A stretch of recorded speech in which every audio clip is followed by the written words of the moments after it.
Welcome to Mystara. Today we're headed back to the past to learn about future adventures for your present players. Tired of the current timeline? Don't want to change the future by altering it too much? Why not try a lovely vacation in the starting year of the first Thyatian Emperor? I'm not talking about time travel. I'm saying you start the campaign in year 0. Large swaths of land aren't even settled yet. Most of the nations we know and love don't exist. So where are we adventuring and what are we doing? I'm Mr. Welch, and let's get wibbly wobbly. There are 3 significant events that the world is dealing with at this point in history. The disappearance of Nithia, still affecting the world even centuries later. It depopulated what would become Ylarm almost entirely. Many confused creatures are still roaming the world, and people are starting to claim the Nithian artifacts and buildings for themselves. In the northern parts of the known world, the glaciers are just now beginning to recede, so the first settlers are arriving in places like Glantri and the Reaches. This includes humans, demi-humans, and humanoids. Lastly, and most importantly, the Thyatian rebellion is victorious. Emperor Zendralian assassinates his way to the top. This event establishes the current calendar, as Thyatian replaces the old stale Alphheim calendar with their hip and happening new one. In Karamikos, the Trollodaran people are starting to become their own culture. They are unified by their shared past, as recorded in the Epic of Halav. They don't remember their actual history, but they remember the long wars against the Gnolls, vaguely as the Beastmen. Numerous cities were built during this time, and the elves and various humanoid tribes started to settle in different parts of Trollodara. The area is still in the Bronze Age, but not for long. If you're going to play in Trollodara at this point, players will be from small settlements facing off against humanoid threats. But there isn't any active organization as a government. There are ruins all around to be explored, both Nithians and remains of the Beastmen war like Krakatos. Wizard spells will be quite limited, and the available immortals for worship will be Halav, Petra, and few outside that except for some demi-human ones. Ylarm at this point of history is restricted to the Elassians, mostly nomads with a few small settlements on the coast. It's still reeling from the disappearance of the Nithians, meaning the vast majority of the population just vanished 5 centuries ago, and the remaining population has no memory of the lost even existing. Nomads make up a majority of the population, though the nation is just an enormous desert rather than an actual government. There will be fights over watering holes, and the tribal groups will often be at odds with each other because of the resource restrictions. Iron weapons from the Nithian period are quite common, putting the Elassians ahead of others technologically, though knowledge of advanced metallurgy or similar is long since forgotten. Glantri at this point in its history is sparsely populated by humanoids who are content warring with each other. The Flames don't arrive for centuries, being the first human settlers. Glantri's mountains are still covered in glaciers, so only the hardiest orcs or similar will be found there. The nucleus of the spheres is still active. It's boosting the spells of anybody able to find it in the future site of Glantri City, but outside of fighting humanoids, there's not a lot of adventuring to be done here at this point.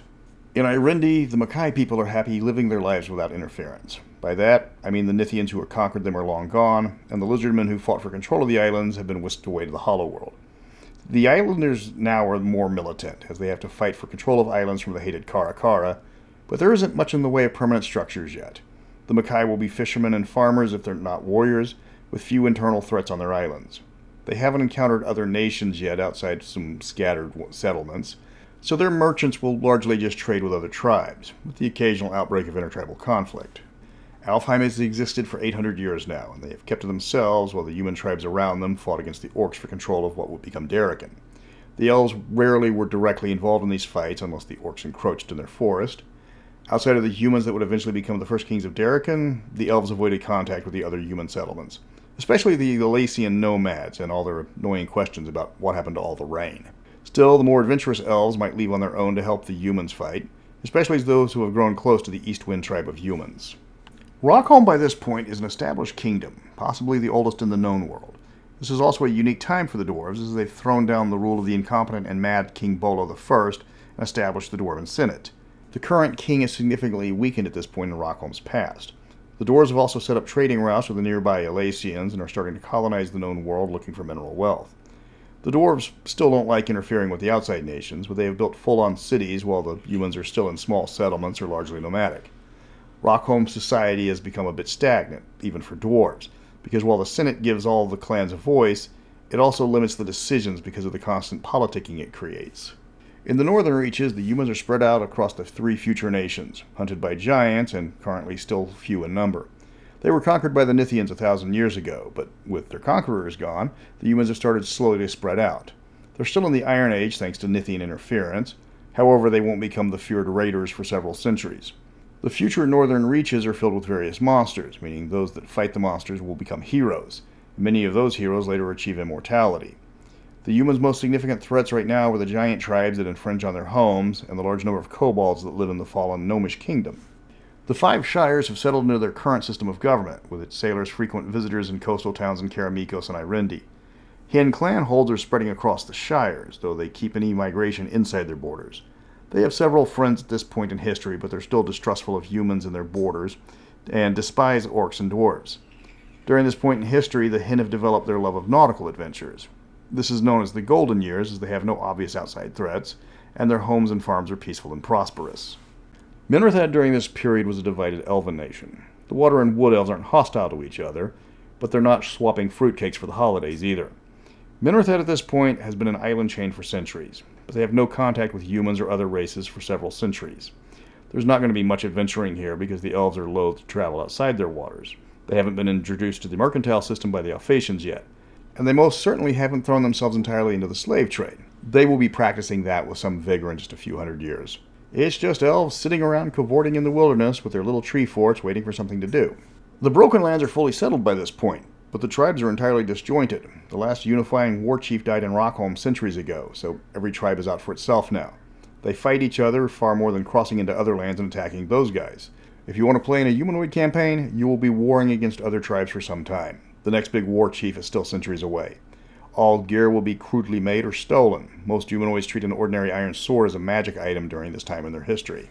Darokin in 0 AC stands at the precipice of its future. It was divided between orcs and humans almost evenly in their distant past, but the humans started organizing and pushing the orcs back in war after bloody war.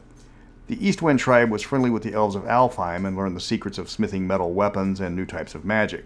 Rather than using these secrets to conquer the other human settlements, the Eastwind tribe bartered their knowledge in exchange for loyalty from their neighbors. At this point in Darokin's history, the Eastwind people have the loyalty of 3/4 of the Darokin population. They're about to begin their last push to drive the orcs out of the remainder of Darokin. In just 20 years, the Eastwind tribe will be successful, but right now, players will have plenty to do helping fight the orcs in numerous pockets across the nation. Ethengar at this point of history is a complete mess. Instead of a few clans fighting for control of the region, as there is now there's hundreds of them. Weak clans are destroyed yearly, and new ones are created when another family splits because of some internal rivalry. It's a time of constant war, as no one can unite the clans into a single people. Humanoids still roam the steppes along with the humans, and conflicts between the two are constant. Some clans will find lasting peace, only to be attacked when a new hostile clan moves into the area. In the distant past of ancient Ethengar, there is only war. The Shadow Elves in 0 AC are just struggling to survive. They are completely alone at this point as they haven't made contact with anyone, not even humanoids. They don't know the surface isn't a radioactive wasteland, and many Shadow Elves think they are the last surviving intelligent creatures on the planet. Their lives are a constant struggle, but they are fighting the elements and various monsters rather than dealing with surfacers and humanoids. The Atrugan are starting the high point of their civilization, possibly the peak. Their confederation is created in this year, uniting the elk, bear, horse, and turtle as one people. This has come after centuries of isolation from the rest of the world. At first this works out well, but the cracks start to form soon after due to the impossibility of keeping with the old ways for some of the clans.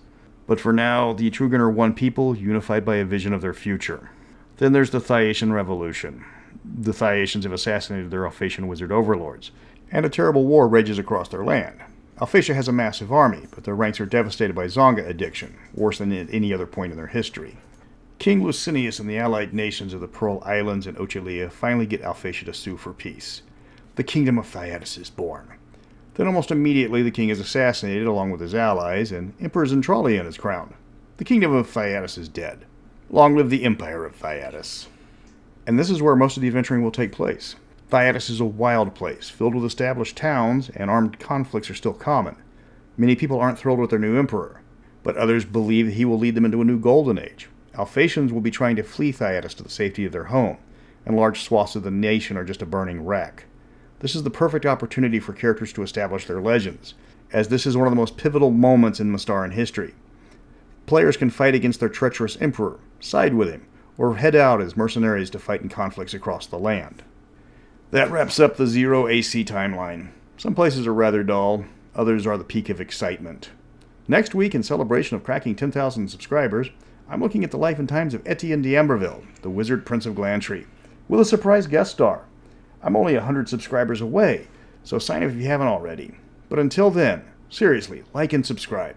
We are one of the largest lore channels on D&D, and that says a lot in this day and age. We have kept Mystara relevant when people would have swept it under the rug. We are Legion, my minions, and we are legendary.